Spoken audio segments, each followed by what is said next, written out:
Saat lahir hanya setinggi 30 cm. Namun semakin mendekati pantai, semakin besar. Tak lama kemudian memasuki perairan dangkal dan mulai bergerak pelan. Di bawah sana, manusia kecil seperti semut berteriak dan berlarian ke segala arah. Gelombang tsunami pertama menerjang pantai. Bagian atasnya bergerak lebih cepat daripada bagian bawahnya yang membuat gelombangnya sangat tinggi dan curam. Titik terendah gelombang ini mengeringkan daratan lebih dulu. Prosesnya menciptakan efek isap yang menarik air dari pantai, menelanjangi pelabuhan dan dasar laut. Ketika itu, mereka yang mengetahui tanda-tanda tsunami mendekat masih punya kesempatan untuk menyelamatkan diri.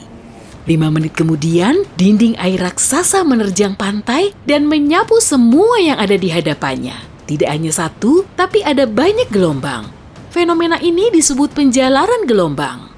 Kecepatannya bukan bergantung pada jarak gelombang dari sumbernya, melainkan pada kedalaman laut. Tsunami bisa bergerak secepat pesawat jet di tengah laut. Namun, begitu masuk ke perairan dangkal, kecepatannya berkurang.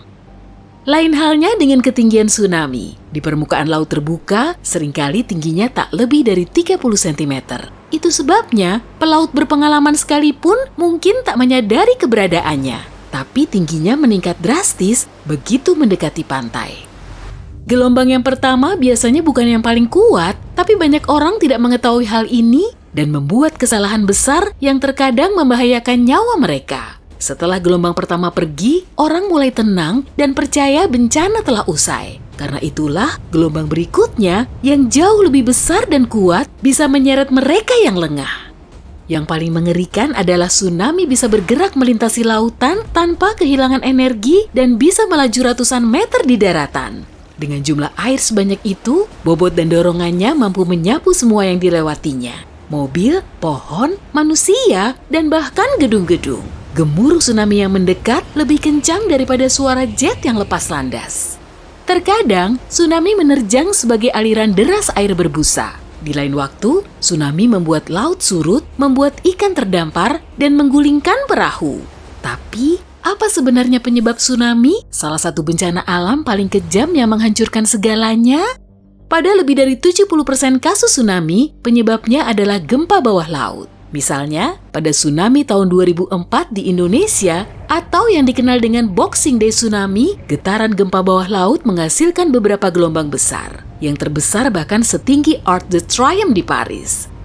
Tanah longsor juga bisa menyebabkan tsunami, seperti yang terjadi pada tahun 1963 di Italia. Saat itu, lebih dari 250 juta meter kubik tanah, hutan, dan bebatuan bergulir berjatuhan ke danau. Dinding air hitam menutupi langit di desa kecil di bawah bendungan Fayong, salah satu yang tertinggi di dunia. Dengan gemuruhnya yang memekakan telinga, gelombang itu melewati ujung bendungan dan menghabisi semua yang dilewatinya. Mega tsunami tahun 1980 di Amerika Serikat juga disebabkan oleh tanah longsor. 450 meter bagian teratas Gunung St. Helens runtuh setelah erupsi gunung berapi. Bongkahan longsor ini jatuh ke sebuah danau, Spirit Lake. Bongkahan itu mendorong air danau menjadi rangkaian gelombang hampir setinggi menara Eiffel. 5% dari total tsunami di seluruh dunia diakibatkan oleh erupsi gunung berapi. Misalnya, tsunami mengerikan yang terjadi pada tahun 1883 yang disebabkan oleh letusan Gunung Krakatau di Selat Sunda. Erupsi itu hampir mengosongkan kantong magma di bawah Gunung Krakatau. Dasar laut dan daratan di atasnya jatuh ke kantong magma ini menyebabkan beberapa gelombang tsunami yang tingginya lebih dari 40 meter di atas permukaan laut. Beberapa tsunami disebabkan oleh meteorit yang jatuh ke bumi, seperti yang terjadi jutaan tahun lalu saat sebuah asteroid menabrak semenanjung Yucatan. Yap, asteroid yang sama yang diperkirakan membuat punah dinosaurus yang menghasilkan mega tsunami terbesar sepanjang sejarah bumi.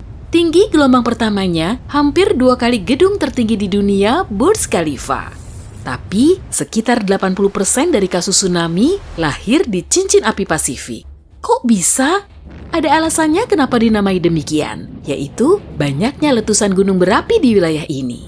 Ahli navigasi dan penjelajah asal Portugis Ferdinand Magellan mengunjungi samudera terbesar di dunia ini pada awal abad ke-16. Dia melihat perairannya sangat tenang, itu sebabnya samudera itu dinamai Pasifik yang berarti tenang. Ferdinand tidak tahu bahwa ternyata samudra ini adalah rumah bagi cincin api.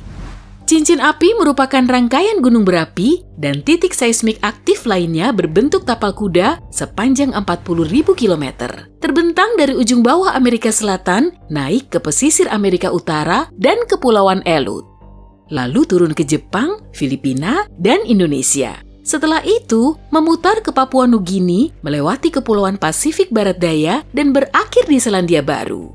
Sekarang, cincin api ini bukan berbentuk cincin tertutup, tapi jika kamu mempertimbangkan gunung berapi yang tidak aktif di Antartika, kamu akan mendapatkan bentuk yang kamu butuhkan. Gunung berapi terbesar dan paling aktif di bumi ada di wilayah ini, yaitu Mauna Loa dan Kilauea di Hawaii, Gunung Fuji di Jepang, Gunung St. Helens di Amerika Serikat, Krakatau di Indonesia, dan masih banyak lagi.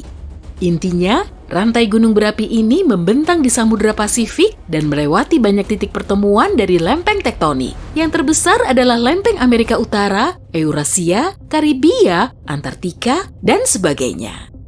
Lempeng-lempeng ini terus bergerak, mereka bertabrakan, bergerak saling bertumpuk, meluncur melewati satu sama lain. Aktivitas tanpa henti ini membuat gunung berapi meletus. Dan tiba-tiba terbentuklah palung laut yang dalam. Palung Mariana sedalam 11 km, bagian laut paling dalam di dunia, juga berada di wilayah cincin api. Palung ini terbentuk saat sebuah lempeng tektonik terdorong ke bawah lempengan lain. Belakangan, lempeng laut Nazca didesak ke bawah lempeng Amerika Selatan. Sayangnya, lempeng Nazca tidak turun ke bawah dengan mulus. Proses ini membentuk pegunungan dan mendorong magma lebih dekat ke permukaan. Saat energi dilepaskan dari inti cair planet kita, lempeng tektonik bergerak dan saling mengikis. Tekanan menumpuk di area itu lalu menghasilkan gempa. Pusat gempa tersebar di wilayah pertemuan lempeng-lempeng tektonik. Hampir 90% gempa di dunia terjadi di wilayah cincin api Pasifik. Gempa bumi terkuat yang pernah tercatat di wilayah ini mencapai 9,5 dari 10 skala Richter. Gempa bumi Valdivia, juga disebut gempa besar Chili, terjadi pada 22 Mei 1960 dan berlangsung hampir selama 10 menit. Bencana itu menghancurkan area seluas California dan menyebabkan gelombang tsunami besar yang mencapai pantai di Hawaii, Jepang, Filipina, Australia, dan Selandia Baru.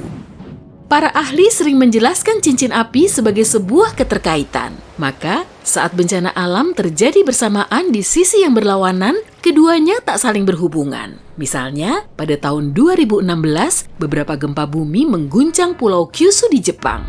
Segera setelahnya, Chili juga mengalami gempa bumi hebat 7,2 skala Richter.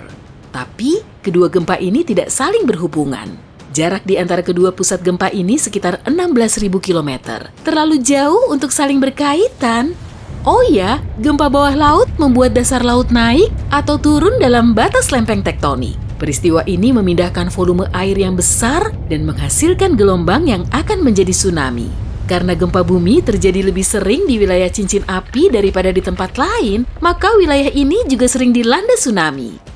Omong-omong, meskipun merupakan samudra terbesar di bumi, Samudra Pasifik bisa menghilang dalam 300 juta tahun mendatang. Lempeng tektonik terus bergerak, Atlantik terus terbuka, dan Pasifik menutup dalam gerakan yang sangat lambat, tapi tetap saja berpengaruh. Suatu hari nanti, Amerika bisa bertabrakan dengan Antartika yang bergerak ke utara. Setelah itu, Asia dan Australia kemungkinan akan bergabung dengan benua yang baru ini. Proses ini bisa menciptakan Pangea baru, seperti layaknya super benua kuno yang kala itu merupakan satu-satunya benua di planet ini, hingga kemudian mulai terpisah sekitar 200 juta tahun lalu. Namun, beberapa ahli geologi tidak mendukung teori ini. Mereka percaya bahwa Samudra Atlantik dan Arktik lebih mungkin hilang daripada Samudra Pasifik.